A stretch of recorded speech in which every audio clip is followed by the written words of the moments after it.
হয়তো বা কান্নাকাটি বেশি করছিলাম, এর জন্য রাখছে। দুবাই হচ্ছে আমি কন্টিনিউ করতে পারি না, অত্যাধিক গরম, আর ওখানে কাজের প্রেশার অনেক বেশি। আমাদের বাংলাদেশে যেমনটা রিল্যাক্স টাইম আছে ওইখানে আসলে সেটা নাই। কর্মজীবনের শুরুটা হচ্ছে আমি বেসিক্যালি একজন টেকনিক্যাল কোর্স করা অটোমোবাইলের উপরে, 4 হুইলারের কোর্স কমপ্লিট করি। তো কোর্সটা কমপ্লিট করার পর আমার আস্থা ছিল যে আমি একটা 4 হুইলারে ঢুকবো। তো হোন্ডা থেকে ইন্টারভিউ যখন হইলো, তখন বাইকের প্রতি একটা যে প্যাশন আছে, বাইকের প্রতি ভালো লাগা ভালোবাসা, হোন্ডাতে যখন চান্স হইলো আমি হোন্ডাতে জয়েন করলাম। টাটা এবং হোন্ডা দুইটা ব্র্যান্ডে আমার জব হয়েছিল। তো টাটা যেহেতু 4 হুইলার ট্রাক বাংলাদেশে, তো আমি ওটাতে জয়েন না করে আমি জয়েন করলাম হচ্ছে হোন্ডাতে। বাংলাদেশ হোন্ডা প্রাইভেট লিমিটেডে জয়েন করলাম। জয়েন করার পর ওখানে আমি জব কন্টিনিউ করলাম, পার্মানেন্ট হইলাম।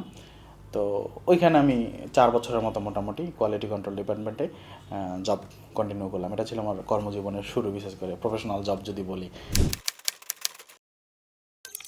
বেসিক্যালি আমি যখন হোন্ডাতে জয়েন করি তখন অনেক টেকনিক্যাল ইনফরমেশন, তাদের কাছ থেকে ট্রেনিং পাওয়া, প্লাস হচ্ছে আমার যে টেকনিক্যাল ব্যাকগ্রাউন্ড মিলেমিশে দেখলাম যে অনেক ইনফরমেশনের গ্যাপ আছে বাংলাদেশে। তখন আমি ওই মোটরসাইকেল মেকানিক ওয়ার্ল্ড নামে একটা ইউটিউব চ্যানেল খুললাম, যেখানে আমি মোটরসাইকেলের খুঁটি নাটি ইনফরমেশন শেয়ার করতাম, সেফটি এবং ফিচার এগুলো নিয়ে কথা বলতাম। তো ওটা কন্টিনিউ করতাম এবং ওটা বেশ জনপ্রিয়তা পেলো। 2020 সালের ডিসেম্বরে আমি এতটাই জনপ্রিয়তা পেলো ওটা যে আমি জব ছেড়ে টোটালি ওই টেকনিক্যাল চ্যানেলের উপরে ফোকাস করলাম এবং সারা বাংলাদেশব্যাপী ট্যুর ট্রাভেল করে বাইকের সচেতনতা এগুলো নিয়ে কাজ শুরু করলাম। এবং 2023 পর্যন্ত আমার একদম চ্যানেলটা খুবই পপুলার ছিল। বাট চ্যানেলটা এখন আমার সামহ কন্ট্রোলে নাই, বা ওটা চ্যানেলটা ইউটিউব থেকে এখন উদা হয়ে গেছে। যদি ইতিহাসটা একটু সহজে বলি তাহলে ওটা হ্যাক হওয়ার পরে আমি আসলে গাফেলতি করি, ওটা উদ্ধার করার জন্য কোনো কাজ করি নাই। তো যারা চ্যানেলটা হ্যাক করছিল তারা বিভিন্ন রকমের ভিডিও আপলোড করার কারণে ইউটিউবে এটাকে কপিরাইট ধরে চ্যানেলটাকে ব্যান করে দিল। তো তারপর থেকে ওই চ্যানেলটা আমার নাই আর কি। ইউটিউবের জন্য অনেকে পায় না আমাকে বিগত 2 বছর ধরে। এই হচ্ছে ওই চ্যানেলের ইতিহাস আর কি। আর নতুন করে চ্যানেল বলতে আমার কিন্তু আরও একটা চ্যানেল ছিল, ওটা অলমোস্ট 1 লাখ সাবস্ক্রাইবার, ওটাতে ছিল 4.5 লাখ, আর এটাতে 1 লাখ। তো ওই চ্যানেলটাও সেম কেস, ওটা ইউটিউবে আছে বাট আমার কন্ট্রোলে নেই। আর নতুন চ্যানেল এখন যেটা আমার আছে সেটা হচ্ছে এখন অলরেডি 13-14 হাজার সাবস্ক্রাইবারের মতন। তো ওখানে আমি চিন্তা করলাম যে আমার অস্তিত্ব, মানুষ আমাকে চিনি হচ্ছে আসলে টেকনিক্যাল ব্যাকগ্রাউন্ডের কারণে, আর যেহেতু এটা আমার ভালো লাগা ভালোবাসা, প্লাস বাইক নিয়ে আমি কাজ করতে পছন্দ করি। তো যার কারণে হচ্ছে আমি চিন্তা করলাম যে না, আমার অস্তিত্ব যেখান থেকে মানুষ আমাকে চিনছে সেটা হারায় লাভ নাই। 72 ঘন্টা ময়েশ্চার লক সমৃদ্ধ লিলি বডি ওয়াশ, শিয়া বাটারের গুডনেস স্কিন রিপেয়ার করে রাখে সফট ও গ্লোয়িং। আমি প্রতিনিয়ত মানুষের মাঝে আগের মতো টেকনিক্যাল ভিডিও শেয়ার করতে পারি বা না পারি, যতটুকু পারি আমার সময় বের করে ততটুকু আমার এখানে থাকুক। সেই হিসেবেই আমার জাস্ট একটা, ওটা বলতে পারেন একটা বইয়ের মতন, বা একটা আমার একটা পরিচয়ের মতন, একটা আইডেন্টিটির মতন ওই চ্যানেলটা এই কারণেই খোলা। দৈনন্দিন জীবনে মোটরসাইকেলের ব্যবহার ও রক্ষণাবেক্ষণ নিয়ে বইটা আমার লেখা শুরু 2019 সাল থেকে, যখন আমি ইউটিউব চ্যানেল শুরু করি 18-তে। বাট 19-এই আমার এটা হচ্ছে প্ল্যান ছিল। বাট জানেনই তো, একটা বই লেখা তো অনেক কঠিন ব্যাপার। ওই আজকে লিখলাম, একটু কালকে বন্ধ করে দিলাম, পরের দিন আবার ভাবতে হলো। তো এইভাবে করতে করতে আমার বিভিন্ন গাফিলতির কারণে ওটা আমি কন্টিনিউ করতে পারি না। ওইভাবে কন্টিনিউ না করতে পারার কারণে ওটা গ্যাপ পড়ে পড়ে পড়ে 2025-এর আগস্ট মাসের দিকে আমার মনে হঠাৎ করে আমার ড্রাইভে দেখলাম যে আমি এটা প্রায় কমপ্লিট করা একটা বই, অল্প কিছু অধ্যায় বাকি আছে। তো আমি ওটা কমপ্লিট করে চিন্তা করলাম যে এত কষ্ট করে যেহেতু লিখেছি এটা প্রচার করি, যার কারণে এটা প্রকাশ করা।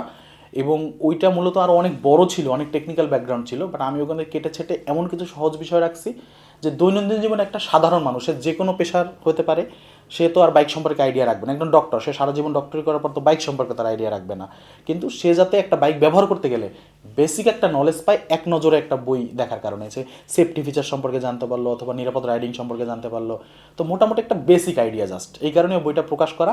এবং এই বইটাতে আমি এমন কোনো ওয়ার্ড বা শব্দ বা অধ্যায় রাখি না যেটা একজন বাইকারের জীবন থেকে 5 মিনিট সময় নষ্ট করতে পারে। জাস্ট প্রতিটা জিনিসই বাস্তব জীবনে কাজের, এবং ওইভাবেই একটা টেকনিক্যাল বই লেখা 22টা অধ্যায় দিয়ে, যে প্রতিটা আপনার সেফটি ফিচার এবং নিরাপত্তা নিয়ে কাজ করবে বইটা। এই জন্য বইটা প্রকাশ করা আসলে, এবং এটা আমার ড্রিম ছিল যে মানুষ সচেতন হোক আমার বইয়ের মাধ্যমে, এই কারণে বইটা প্রকাশ করা।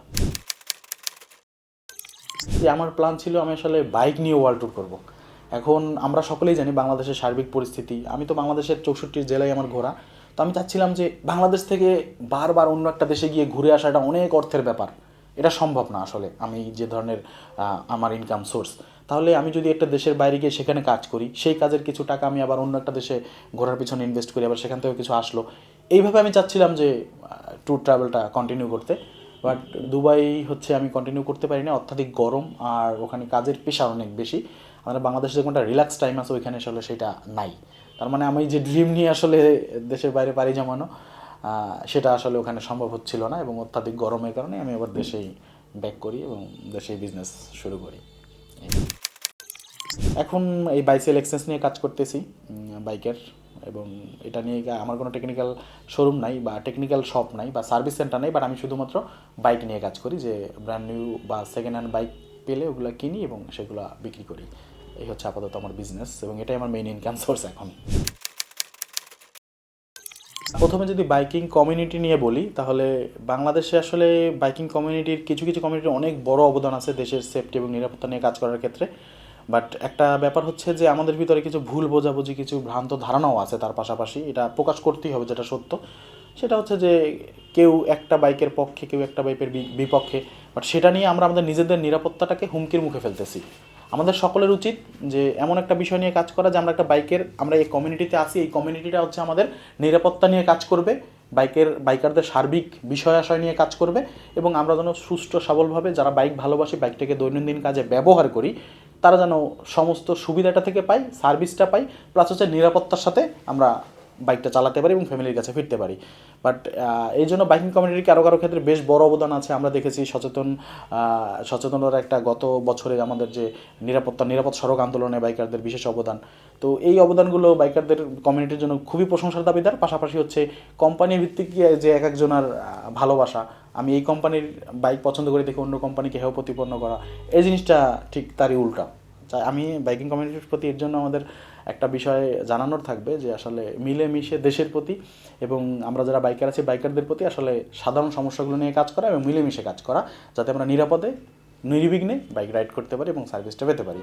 এটা গেল কমিউনিটি নিয়ে কথা আমার।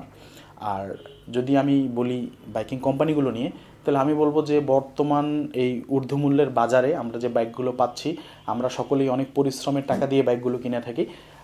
তো কোম্পানির প্রতি রিকোয়েস্ট থাকবে যে সার্ভিসের যে ব্যাপারটা, সেটা মানটাকে আরও উন্নত করা। হাতে কোনো দু একটা কোম্পানি আছে তারা খুব ভালো সার্ভিস দিচ্ছে মানুষকে, কিন্তু কিছু কিছু কোম্পানি আছে যারা হঠাৎ করে একটা বাইক আনতেছে বাট প্রপার সার্ভিস দিচ্ছে না, স্পেয়ার পার্টস পাওয়া যাচ্ছে না। সারা বাংলাদেশব্যাপী একটা হাহাকার স্পেয়ার পার্টসের, মানুষজন ভোগান্তিতে পড়তেছে। তো কিছু কিছু কোম্পানি তারা যেহেতু মানুষের জন্য বাইক নিয়ে আসতেছে, তারাও ব্যবসা করুক, আর যারা বাইক ভালোবেসে যারা বাইক কিনতেছে আসলে তারাও একটা প্রপার সার্ভিস পাক, যে সার্ভিসের মাধ্যমে সে বাইকটা নির্বিঘ্নে ব্যবহার করতে পারে। তো এই হচ্ছে আসলে আমার বাইকিং কোম্পানিগুলোর প্রতি কথা, বা বাইকিং কোম্পানি নিয়ে আমার ধারণা বা কথা। ফ্যামিলি গল্প, আমি ঢাকাতে একাই থাকি। আমার পুরো ফ্যামিলি হচ্ছে গ্রামে থাকে। আমার হোম টাউন হচ্ছে জালুকাঠিতে, সেখানেই থাকে। আমার ভাই আছে, আমার বাবা মা আছে, তারা ওখানেই সুইটেবল ভিলেজে। বাট আমি শহরমুখী মানুষ, আমাকে শহরেই ভালো লাগে, এই জন্য আমার শহরে থাকা। বাট ঘোরার জন্য আমি বন জঙ্গল পাহাড় পর্বত এগুলো পছন্দ করি, যেগুলো বিগত ভিডিওতে মানুষ আমাকে দেখছে বিভিন্ন জায়গায় ট্রাভেল করতে।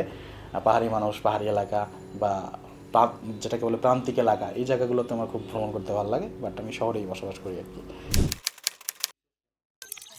এটা আসলে পারিবারিক রাখা নাম, আগের মুরব্বীদের রাখা, যার কারণে হয়তো বা কান্নাকাটি বেশি করছিলাম, এর জন্য রাখছে। আমি আসলে প্রপার ডিটেলটা জানি না, বাট আমার নামটা আমার কাছে খুব ভালো লাগে। সবাই বলে ইউনিক একটা নাম, ভালো লাগে। 72 ঘন্টা ময়েশ্চার লক সমৃদ্ধ লিলি বডি ওয়াশ। শিয়া বাটারের গুডনেস স্কিন রিপেয়ার করে রাখে সফট ও গ্লোয়িং।